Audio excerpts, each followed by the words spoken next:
किसान साथियों राम राम। आशा करता हूं आप सब ठीक ठाक होंगे। साथियों आज हम चर्चा करेंगे चना, सरसों और ग्वार के ऊपर। और इन तीनों ही फसलों के बारे में चर्चा करना इसलिए बेहद जरूरी है कि हर कोई किसान चाहता है कि चना, सरसों और ग्वार के भाव में क्या रहने वाला है। साथियों मैं आपको बता देना चाहता हूं कि मैं काफ़ी समय से किसानी पक्ष के अंदर किसानों को जागरूक करने के लिए, किसानों को सावधान करने के लिए इस चैनल के ऊपर वीडियो के द्वारा आप तक जो खबरें बाजार से निकल के आ रही है वो पहुंचाने की भरपूर कोशिश कर रहा हूं। साथियों आप सभी को पता है कि भगवान कोई नहीं होता, हर बात का अनुमान लगाया जाता है। अनुमान के हिसाब से 100% सटीक बैठना या किसी चीज़ की कोई गारंटी देना ये किसी के बस की बात नहीं होती, परंतु फिर भी किसान यदि बाजार के ऊपर नज़र रखेगा, बाजार की पूरी जानकारी रखेगा, तो मेरा मानना है कि उसे कुछ न कुछ फायदा जरूर होगा। साथियों सबसे पहले हम बात करते हैं चना की। आप सभी को पता है और आपने यूट्यूब के ऊपर अनेक वीडियो देख भी लिए होंगे कि सरकार ने चने के ऊपर स्टॉक लिमिट लगा दी है। साथियों स्टॉक लिमिट लगाने से या कोई मंदी नहीं की जा सकती, किसी चीज़ की पूर्ति नहीं की जा सकती।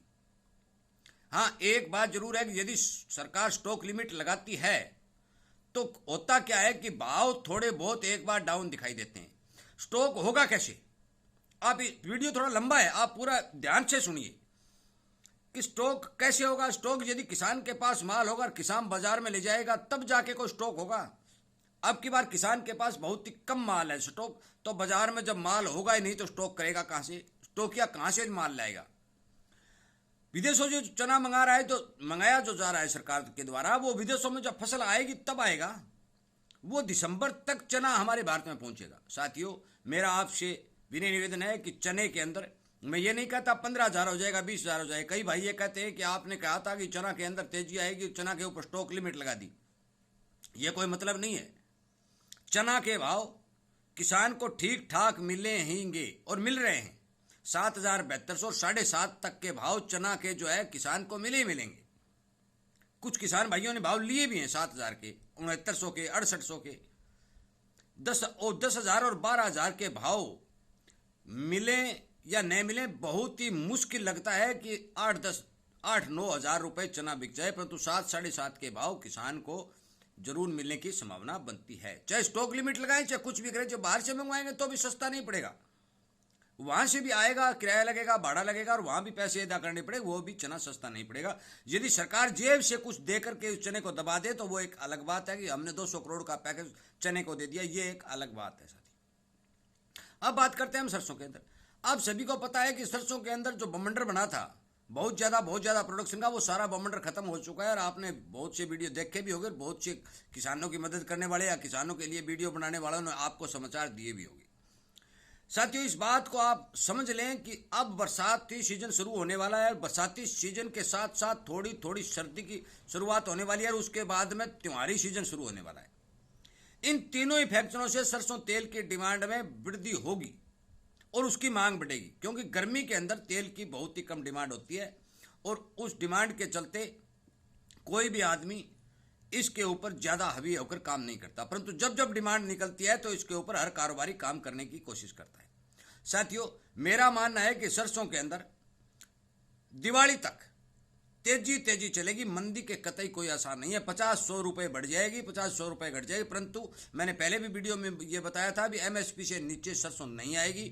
मुझे लगता है कि 6500 रुपये तक सरसों के भाव किसान को मिलने चाहिए। हो सकता है समय लग जाए, परंतु 6500 रुपये तक के भाव जो है किसान को, मेरा अनुमान है, जिन बाजार के जानकारों से मेरी बात होती है, तो किसान को मिल जाना चाहिए। कोई 6400 हो जाए, कोई 6300 हो जाए या 6600 हो जाए, यहाँ तक के भाव जो है सरसों के किसान को मिलने की पूरी संभावना है। मैं ये नहीं कहता लिमिट दिवाली तक, क्योंकि आप जिस किसान के पास सामान पड़ा है, सरसों पड़ी है, उसको इस बात का ध्यान रखना ही पड़ेगा। साथियों अब बात करते हैं हम ग्वार के ऊपर। ग्वार के भाव के बारे में हर किसान जानना चाहता है और जब ग्वार की बारी आती है तो सबके कान खड़े हो जाते हैं। क्यों हो जाते हैं? कि किसान को ग्वार ने पूरा मार दिया है। आप सभी को पता है, जितने भी विशेषज्ञों ने ग्वार के अंदर तेजी आने की जो बात कही थी, चाहे मैं खुद भी क्यों ना हो, उस बात को झूठा साबित ग्वार ने कर दिया है कि ग्वार जो 10,000, 8,000, 9,000 रुपये जो मान रहे थे, फसल कमजोर थी, डिमांड ठीक थी, उसके बाद भी ग्वार नहीं चला। इसका सबसे बड़ा कारण ग्वार की उपलब्धता जो है मिल वालों को मिलती रही है, गोदामों से माल निकलता रहा है और कारोबारियों का काम चलता रहा है। ग्वार की कमी देश के अंदर महसूस नहीं हुई। सभी का यह मानना था कि देश के अंदर यदि 1 करोड़ बोरी भी कैरी ओवर स्टॉक है किसानों के पास और व्यापारियों के पास, तो भी ग्वार की कमी आएगी, परंतु ये स्टॉक धीरे धीरे बढ़ता जा रहा है। इस बात का किसी को अंदाजा नहीं लगा कि किसके पास कितना ग्वार पड़ा है, परंतु इसके साथ साथ साथियों एक फैक्टर और भी काम कर रहा है। ये 5500 एनसीडीएक्स के ऊपर घूम रहा है, मंडियों में 5200 और 5300 रुपए के ऊपर टिका हुआ है। अब इस बात की पूरी जानकारी चाहे बेशक कहीं से ले लें कि पिछले 3-4 वर्षों के अंदर ग्वार की बिजाई बेहद घटी है और प्रोडक्शन डाउन होता जा रहा है, प्रोडक्शन कम होता जा रहा है। इसी के हिसाब से हर विशेषज्ञ यह अनुमान लगाता है कि यदि डिमांड इतनी है, प्रोडक्शन इतना है, तो फिर भाव आने तय है, क्योंकि सप्लाई और डिमांड का एक सिस्टम होता है। जो सप्लाई यदि टूटती है तो भाव बढ़ते हैं।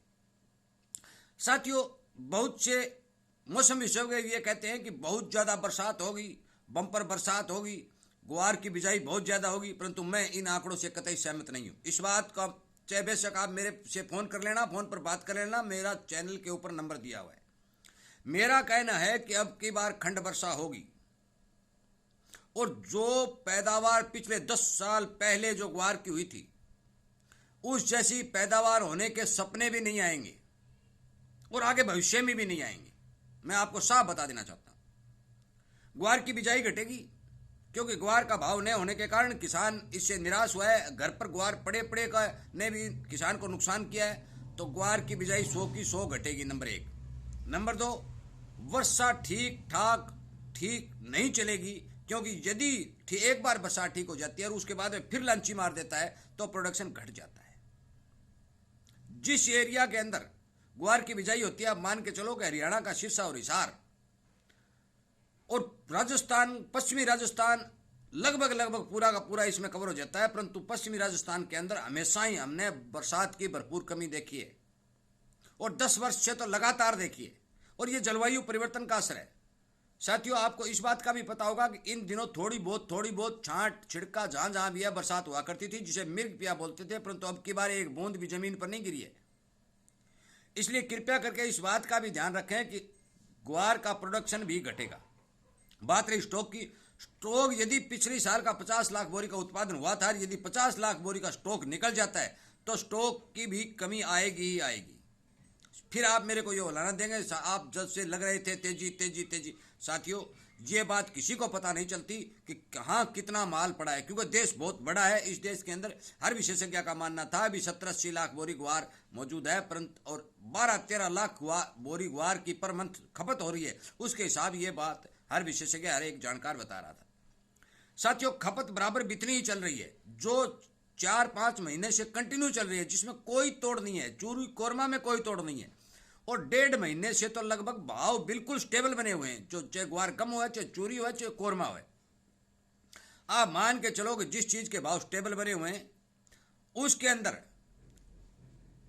खरीदार जो है मौके पर थोड़ी सी मांग यदि निकल के आती है तो वो तैयार बैठे हैं और वो इस बात का इंतजार कर रहे हैं कि थोड़ी मांग निकले और हम इसकी खरीद करें, इसमें मुनाफा कमाएं। साथियों, आपने देखा होगा सोना 1 लाख तक जाने की संभावना बन रही है, चांदी चढ़ रही है, जीरा चढ़ रहा है, अब सरसों में तेजी है, चने में तेजी है।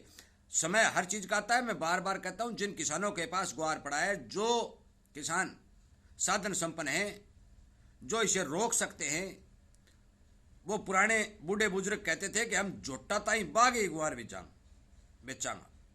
कहानी वो अपनानी पड़ेगी, ग्वार को भूलना पड़ेगा और ये स्टॉक जो निकलेगा, आप मान के चलो कि ग्वार के अंदर तेजी बनेगी। ग्वार की बिजाई बहुत ही कम क्षेत्र के अंदर होती है और ग्वार बहुत ही मुश्किल से मिलता है। ये बात आप नोट कर लो। ग्वार को छोटी ये नहीं है पूरे देश में जहां भी दुनिया में जहां भी ग्वार बीज दिया और ग्वार की आमदनी होगी, ये नहीं है साथियों। इसलिए कृपया करके बाजार का पूरा सर्वेक्षण करके ही अपना माल निकाले। मुझे लगता है कि यदि मानसून ने ब्रेक लिया तो आप मान के चलो भी अगस्त के अंदर इसके भाव बनने शुरू हो जाएंगे, क्योंकि मॉनसून यदि ब्रेक लेती है तो ग्वार की बिजाई बहुत ही कम होती है, और यदि होती है तो फिर पछेती होती है, तो पछेती बिजाइयों के अंदर प्रोडक्शन नहीं होता, क्योंकि वो पुराने वाले बीज चले गए, नए बीज आ गए। नए बीज समय के अनुसार पैदावार देते हैं। साथियों, ग्वार की पूरी कहानी मैंने आपको बता दी। इस तरह यदि आप अपने दिमाग के अंदर चिंतन करेंगे, सोच विचार करेंगे, तो आपको फायदा तो होगा ही होगा, नुकसान कतई नहीं होगा। इसलिए मेरी बात का गलत अर्थ निकालकर कतई इस बात पर यह नहीं कहें कि आपने ये तेजी कहा था। अनुमान लगाया जाता है, अनुमान बताया जाता है, इस हिसाब से जो मैं बता रहा हूं इस हिसाब से अनुमान बताया जाता है, इसी हिसाब से विशेषज्ञ बता रहे हैं। कृपया करके हर किसान तक इस बात को पहुंचाने की कोशिश करें। यदि मेरी बातों से आप सहमत हैं, यदि इसी तरह की जानकारी आपको मिलती रहे, इस बात के से सहमत हैं, तो आप चैनल के साथ जुड़ें, सब्सक्राइब करें और उसके सामने वाली घंटी का बटन दबा दें, ताकि आपको समय पर वीडियो मिल सके। साथियों, वीडियो सुनने के लिए, लाइक और शेयर करने के लिए आपका बहुत बहुत धन्यवाद।